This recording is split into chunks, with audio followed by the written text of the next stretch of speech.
The following content is provided under a Creative Commons license. Your support will help MIT OpenCourseware continue to offer high-quality educational resources for free.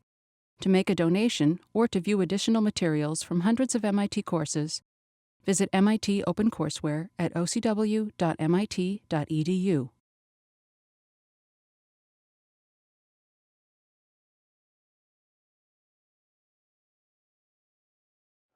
Hello, everybody.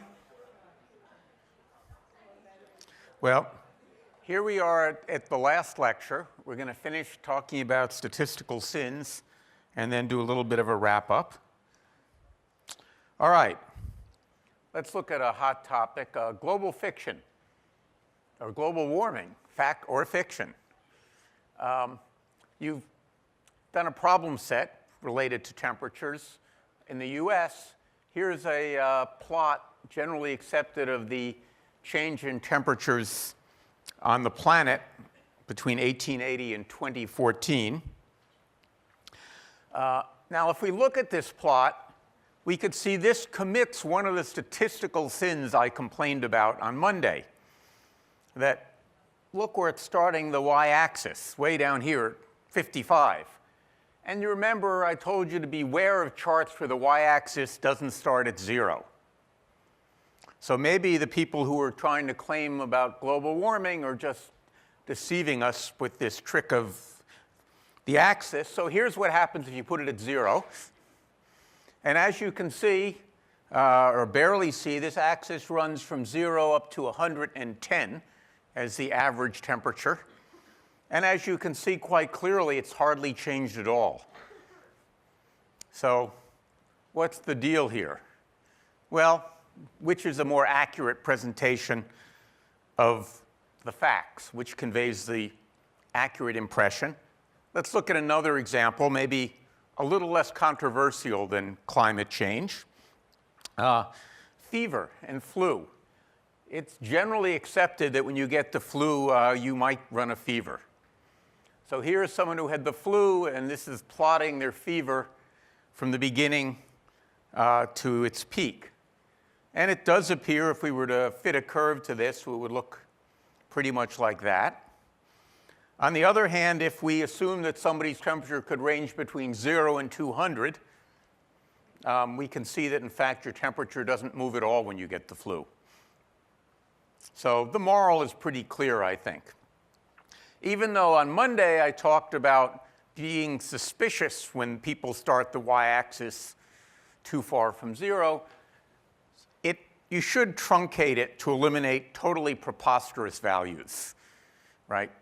No living person has a temperature of 0 degrees Fahrenheit. So again, don't truncate it just to make something look like it isn't, but don't expand it to deceive either. All right, let's return to global warming. This is a chart that was actually shown on the floor of the US Senate by a senator from Texas, who I shall not name.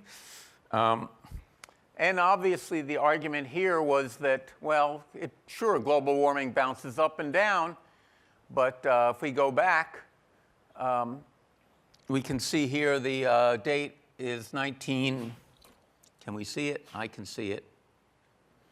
Maybe 1986, I think. You can see that the argument here is, in fact, if you fit a trend line to this, as he's done, it hasn't changed at all. And so even though we've had a lot of carbon emissions during this period, maybe global warming is not actually happening. This is in contradiction to the trend I showed before. Well, what's going on here? This is a very common way that people use statistics poorly. They confuse fluctuations with trends. What we see in any series of data, time series, other series, you always have fluctuations. And that's not to be confused with a trend. And in particular, what you need to think about when you're looking at a phenomenon is choose an interval consistent with the thing that's being considered. So we believe that climate change is something that happens over very long periods of time, and it's a little bit silly to look at it on a short period of time. Some of you may remember 2 years ago we had a very cold winter here, and there were people who were saying, well, that shows we don't have global warming. Well, you can't really conclude anything about climate change looking at a year, or probably not even looking at 10 years or 20 years. It's a very slow phenomenon. On the other hand, if you're looking at the change in somebody's heart rate, seeing if they have a heart condition, you probably don't want to look at it over a 10-year period. So you have to decide what you're doing and find an interval that lets you look at the trends rather than the fluctuations. At any rate, maybe even if we're having global warming, at least the Arctic ice isn't melting. Though apparently I read in the paper this morning they found a huge crack in it. So this was reported in the Financial Post on April 15th, 2013. You can read it yourself. But the basic import of it is they took the period from April 14th, 1989 to April 15th, 2013, and said, look, it's not changing. In fact, the amount of Arctic ice is unchanged. Well, what's the what's the statistical sin being committed here? If we look at this data, this is an anomaly chart. I think you saw one of these in one of the problem sets, where you fix something at 0 and then you show fluctuations relative to that. So here it's the Arctic ice relative to a point. And what we see here is that if you go and choose the right date, say this one, in 1989, and you come over here and you choose the right date in 2013, say this one, you can then draw a line and say, oh, look, it hasn't changed. This is something people frequently do, is they take a whole set of data and they find 2 points that are consistent with something they believe, and they draw a line between those 2 points, fit a curve to those 2 points, and draw some conclusion. This is what we call cherry picking. I guess from the notion that when you go to pick cherries, you only want to pick the ripe ones, leave the others to ripen for a bit on the tree. It's really bad. And it's something that, unfortunately, the scientific literature is replete with, where people look at a lot of data and they pick the points that match what they want to prove. And so as you can see, while the trend is quite clear, you could prove almost anything you wanted by selecting 2 points very carefully. You know, I could also show that it's crashing much faster than people think it is by picking these 2 points. You know, if I wanted to argue that it's catastrophic, I'd pick those 2 points and say, look at that. It's disappearing at an incredible rate. So you can lie in either direction with this data by careful cherry picking. All right. As a service to you, I know the holidays are coming, and many of you have not bought presents for your parents. So here's a modest gift suggestion. That, you know, the family that shoots together something or other. Well, all right. So we can ask, is this a good gift? Well, probably. We can look at this statistic. It's not dangerous, at least. We see that 99.8% of the firearms in the US will not be used to commit a violent crime. So guns apparently are not actually dangerous, or at least not in the hands of criminals. Well, let's look at this. How many privately owned firearms are there in the US? And anyone want to guess who hasn't looked ahead? Yeah. 400 million. 340 million people and 400 million guns is the guess. More than one per person. You certainly are the right order of magnitude. I think it's about 300 million, but it's hard to count them. Maybe this doesn't count water pistols. So if you assume there are 300 million firearms and 0.2% of them are used to commit a violent crime in every year, we see that how many crimes is that? 600,000.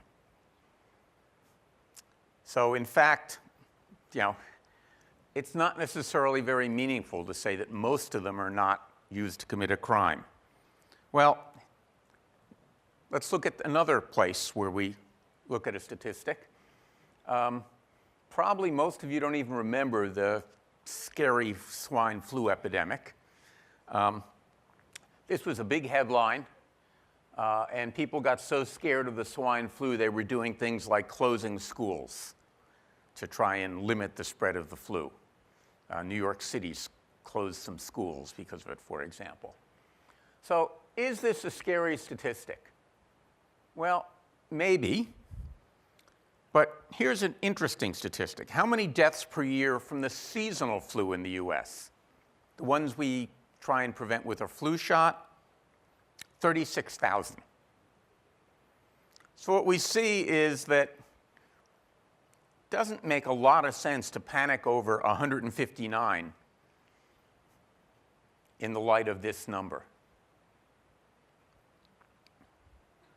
So the point here for both this and the issue about the firearms is that context matters. Yeah, I love this cartoon. A number without context is just a number, and numbers by themselves don't mean anything. So to say that there were 159 deaths from the swine flu is not very meaningful without some context. To say that only 0.2% of firearms are used to commit a violent crime is not very meaningful without context. Whenever you're presenting a statistic, reading about a statistic, and you just see a number that seems comforting or terrifying, try and put some context around it. So a related thing is relative to what? Suppose I told you that skipping lectures increases your probability of failing this course by 50%. Well, you would all feel great because you're here, and you would be laughing at your friends who are not here because figuring that will leave much better grades for you. What does this mean, though? Well, if I told you that it changed the probability of failing from a half to 0.75, you would be very tempted to come to lectures.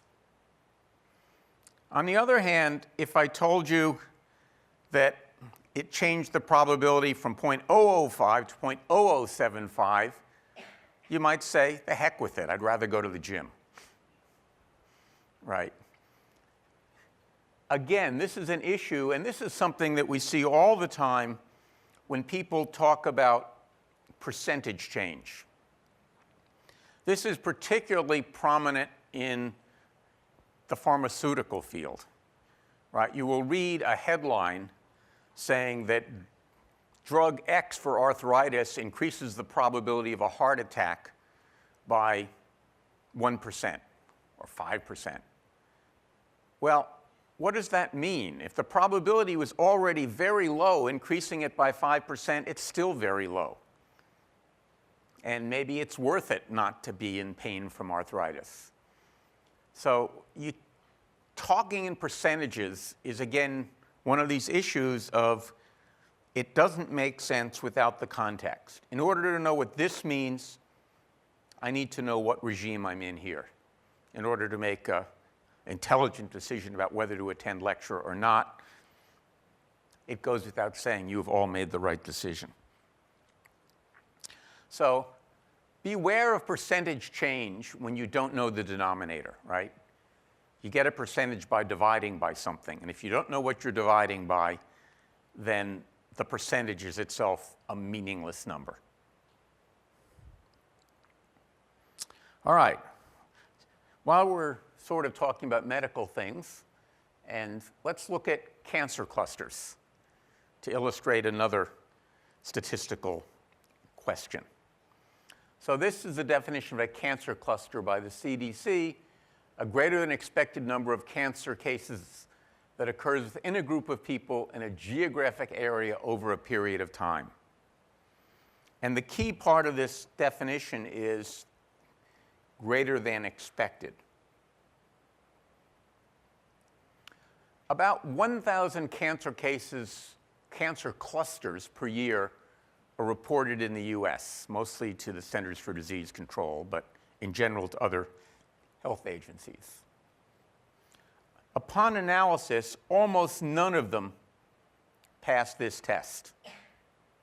So the vast majority, some years all of them, are deemed actually not to be cancer clusters.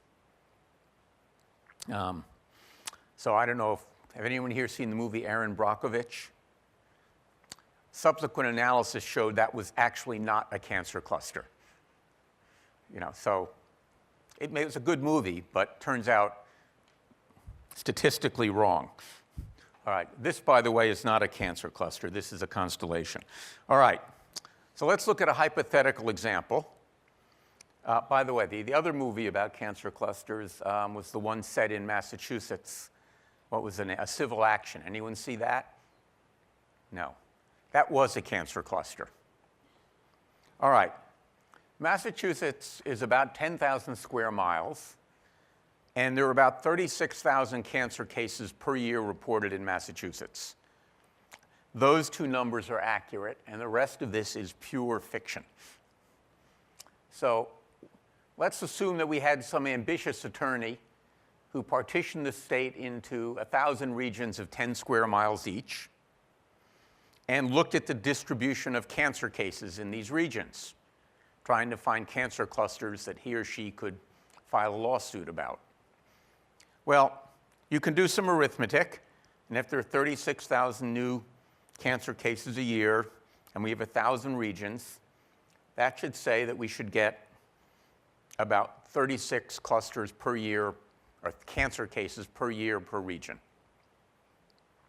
Well, when the attorney looked at the data, this mythical attorney, he discovered that region number 111 had 143 new cancer cases over a 3-year period. He compared that to 3 times 36 and said, wow, that's 32% more than expected. I've got a lawsuit. So he went to tell all these people they lived in a cancer cluster. And the question is, should they be worried? Well, another way to look at the question is, how likely is it that it was just bad luck, right? That's the question we've always asked when we do statistical analysis. Is this result meaningful, or is it just random variation that you would expect to see? So I wrote some code to simulate it, to see what happens. So number of cases, 36,000, number of years, 3. So all of this is just the numbers I had on the slide. We'll do a simulation. We'll take 100 trials. And then what I'm going to do is, for t in the range number of trials, the locations, the regions, if you will, I'll initialize each to 0, 1,000 of them in this case.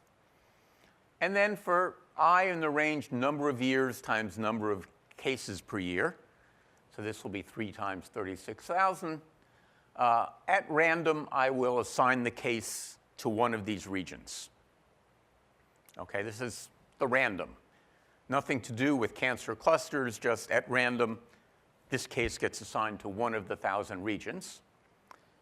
And then I'm going to check if region number 111 had greater than 140, greater than or equal to 143, a number of cases we assumed it had. If so, we'll increment the variable numGrader by 1, saying, all right, in this trial of the 100, indeed, it had that many. And then we'll see how often that happens. That will tell us how improbable it is that region 111 actually had that many cases. And then we'll print it. Does that make sense to everyone? That here I am doing my simulation to see whether or not it is, how probable is it that 111 would have had this many cases? Any questions? All right, let's run it.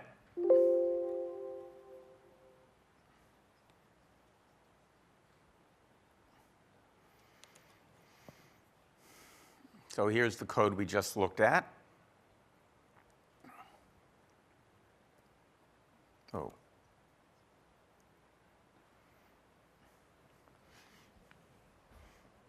Takes just a second. That's why I did only 100 trials instead of 1,000.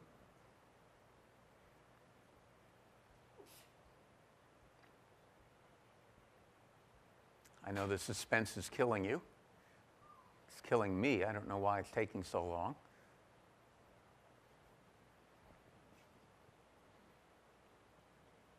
All right, we'll finish. I wish I had the Jeopardy music or something to play while we waited for this. Anna, can you hum some music or something to keep people amused? She will not. Wow. All right. So here it is. The estimated probability of region 111 having at least one case, at least 143 cases. Easier to read if I spread this out.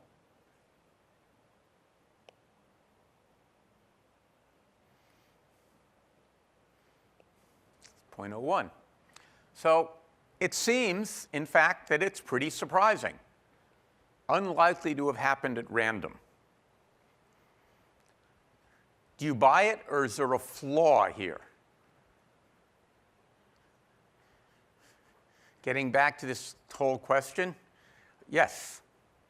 I think it's flawed because, first off, you have to look at population. I think it's more important. You have to look at what? Population as opposed to like the number of areas, because I mean, if that's the Boston area, you expect that. All right. Let's assume that, in fact, instead of by square miles, let's assume the populations were balanced. Then I also think it's flawed because I don't think the importance of block 111 having greater than 143 is important. I think the importance of just one area having that higher. Exactly right.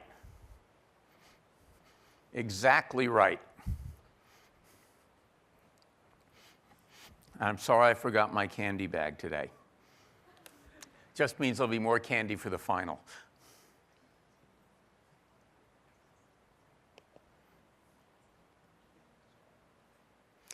What we have here is a variant of cherry picking. What I have done in this simulation is I've looked at 1,000 different regions, right? What the attorney did is not in the simulation, is he looked at 1,000 different regions, found the one with the most cancer cases, and said, aha, there are too many here, right? And that's not what I did in my simulation. My simulation didn't ask the question, how likely is it that there is at least one region with that many cases? But it asked the question, how likely is it that this specific region has that many cases? Now, if the attorney had had reason in advance to be suspicious of region 111, then maybe it would have been okay to just go check that. But having looked at 1,000 and then cherry-picked the best is not right. So this is a simulation that does the right thing. I've left out the initialization. But what you can see I'm doing here is I'm looking at the probability of there being any region that has at least 143 cases.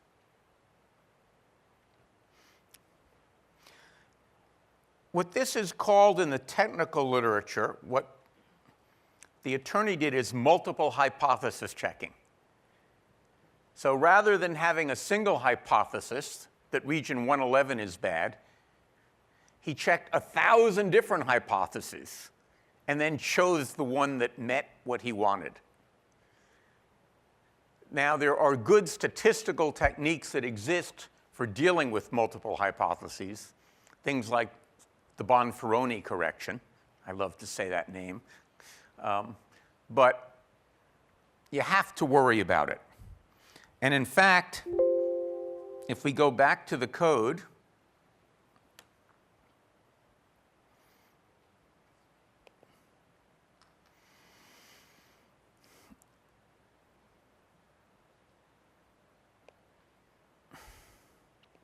and comment out this one,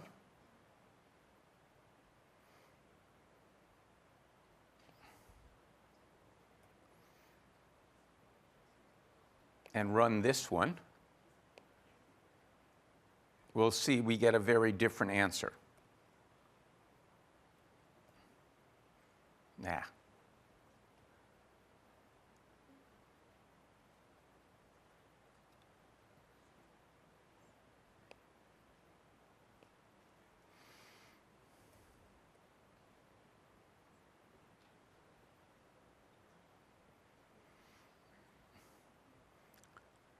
All right, the answer we get is, let's see.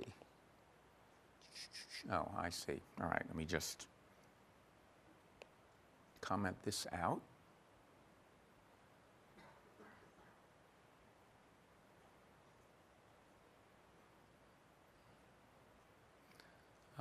Yeah, this should work, right?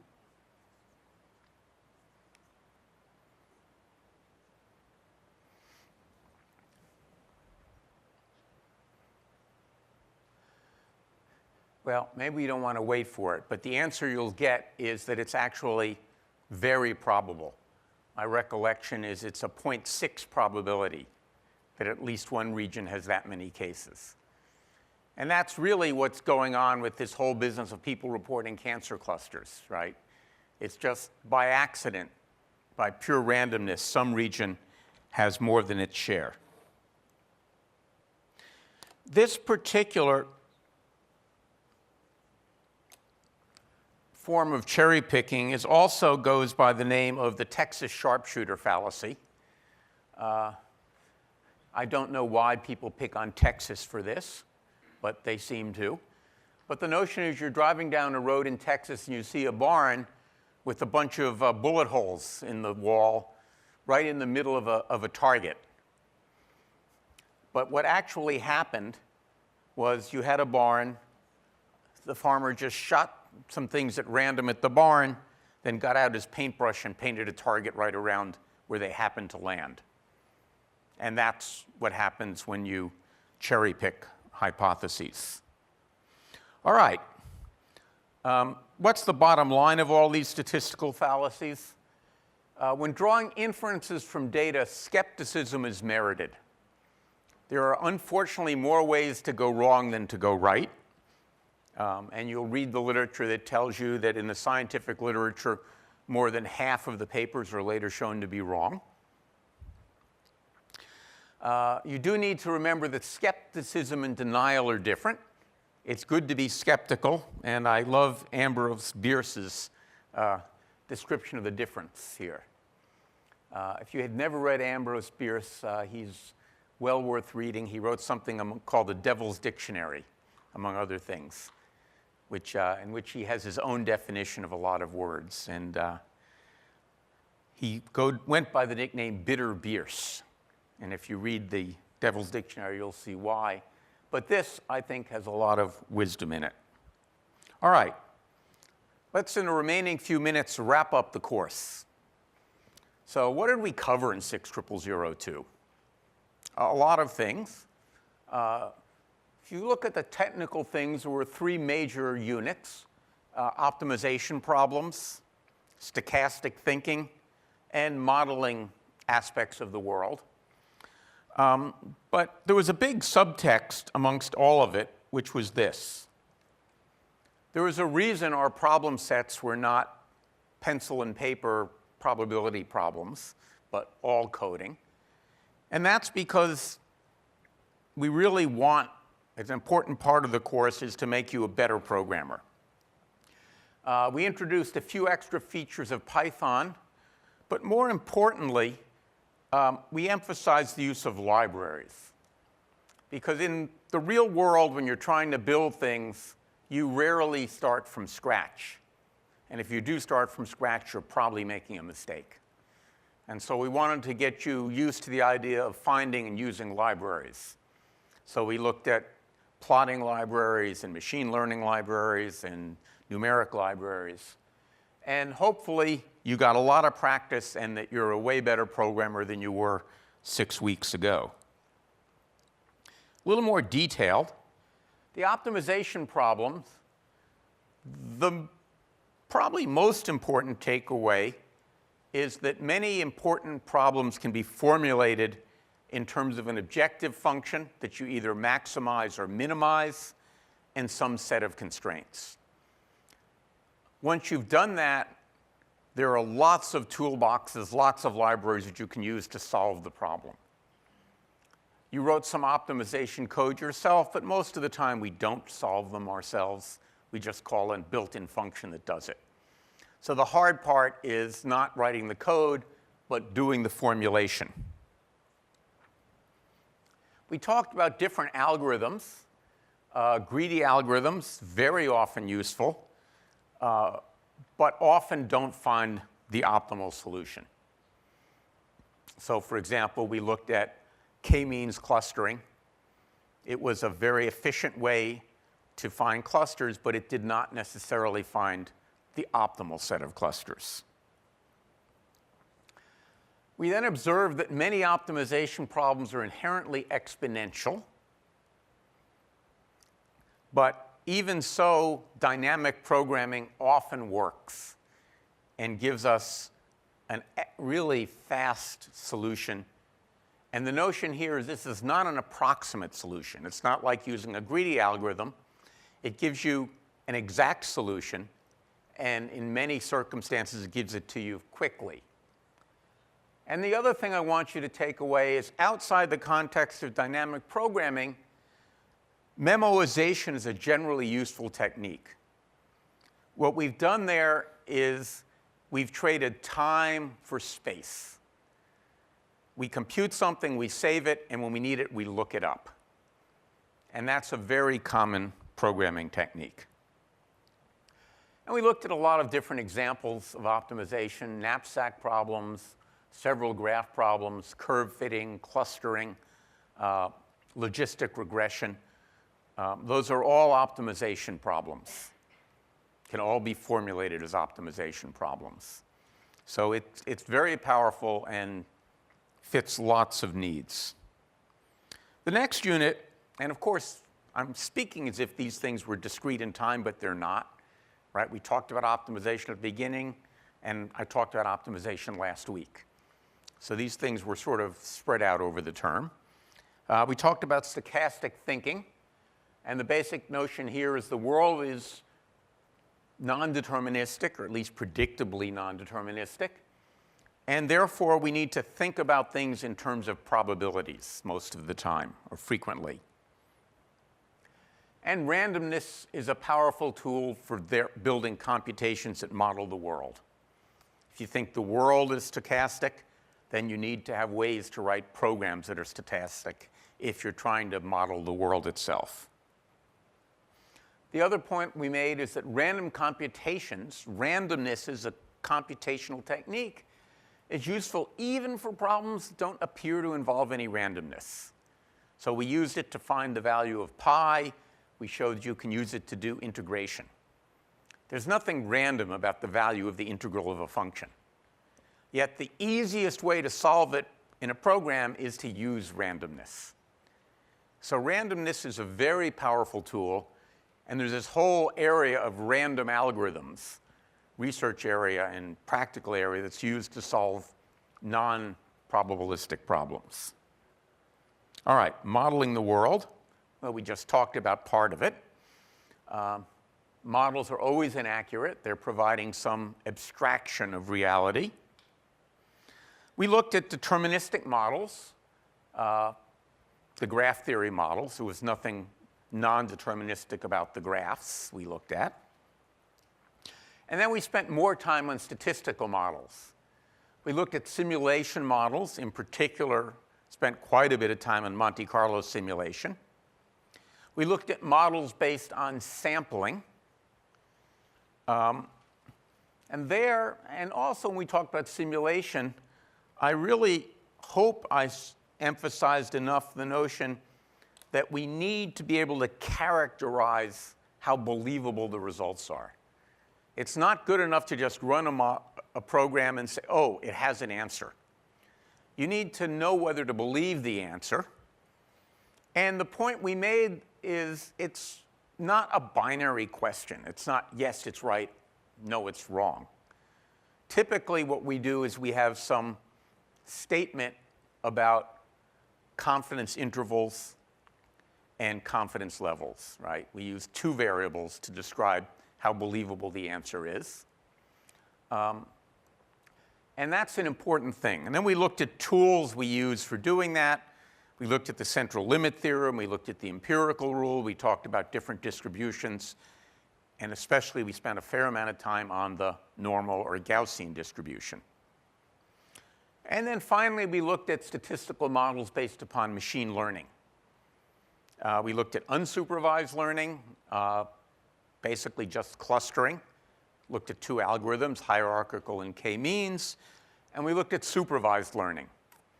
And there we've essentially focused mostly on classification. And we looked at two ways of doing that, k-nearest neighbors and logistic regression. Finally, we talked about presentation of data, how to build plots, utility of plots, and recently, in the last two lectures, good and bad practices in presenting results about data. All right. So my summary is I hope that you think you've come a long way, particularly those of you. How many of you were here in September when we started 60001? All right, most of you. Yeah. This, by the way, was a very popular ad for a long time saying that finally women are allowed to smoke. Isn't this great? And Virginia Slims sponsored the women's tennis tour, and to show how good it was that women were now able to smoke.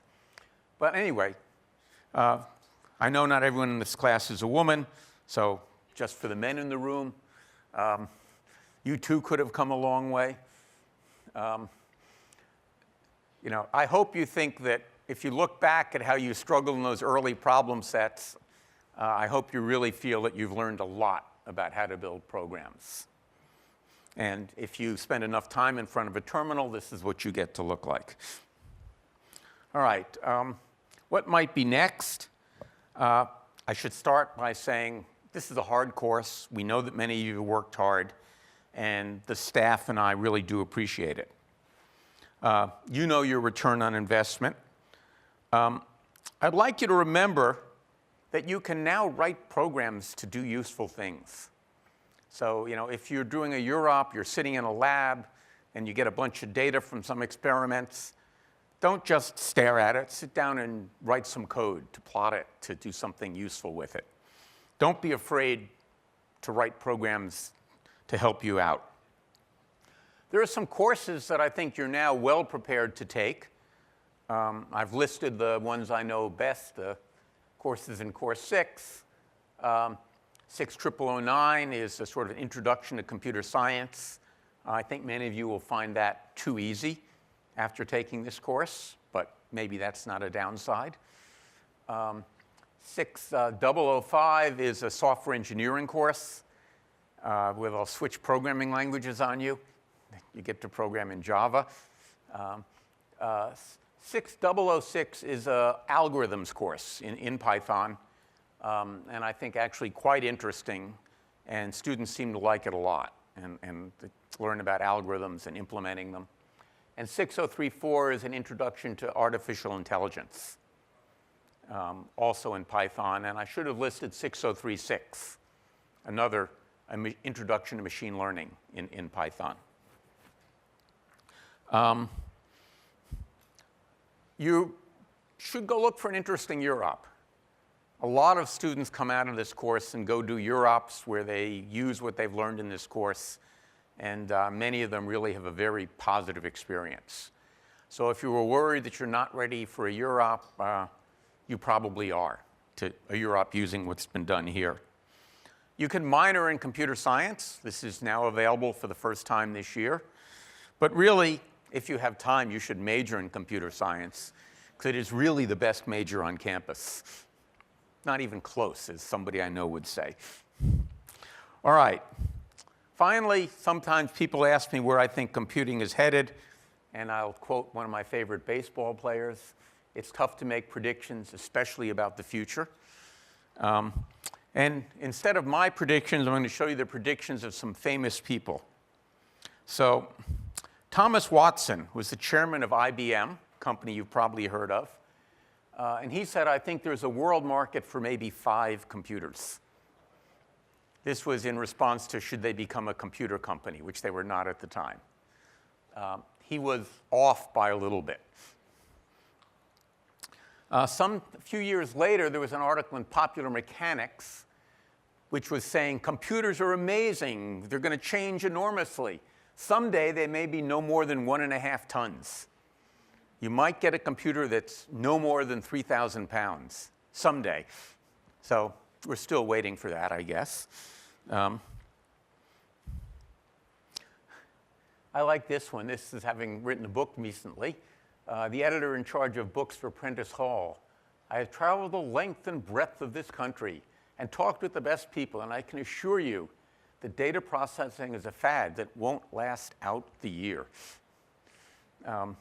MIT had that attitude for a while. For about 35 years, computer science was in a building off campus because they weren't sure we were here to stay. Maybe that's not why, but that's why I interpret it. Ken Olsen, an MIT graduate, I should say a Course 6 graduate, was the founder and president and chair of Digital Equipment Corporation, which in 1977 was the 2nd largest computer manufacturer in the world, based in Maynard, Massachusetts. None of you have ever heard of it. They disappeared, and this is in part why, because Ken said there's no reason anyone would want a computer in their home. And totally missed that part of computation. All right, finally, since this is the end of some famous last words, Douglas Fairbanks Sr., a famous actor, this is true. The last thing he said before he died was, never felt better. Amazing. This is from the movie The Mark of Zorro. Scientists are better. Luther Burbank says his last words were, I don't feel so good. And well, I guess not. And this is the last one. John Sedgwick was a Union general in the Civil War. This is a true story. He was riding behind the lines and trying to rally his men to not behind the stone walls, but to stand up and shoot at the enemy. And he said they couldn't hit an elephant at this distance. Moments later, he was shot in the face and died. And I thought this was an apocryphal story, but in fact, there's a plaque at the battlefield where this happened, documenting the story, and apparently it's quite true. So with that, I'll say my last words for the course, which is I appreciate all your coming, and I guess you're the survivors, so thank you for being here.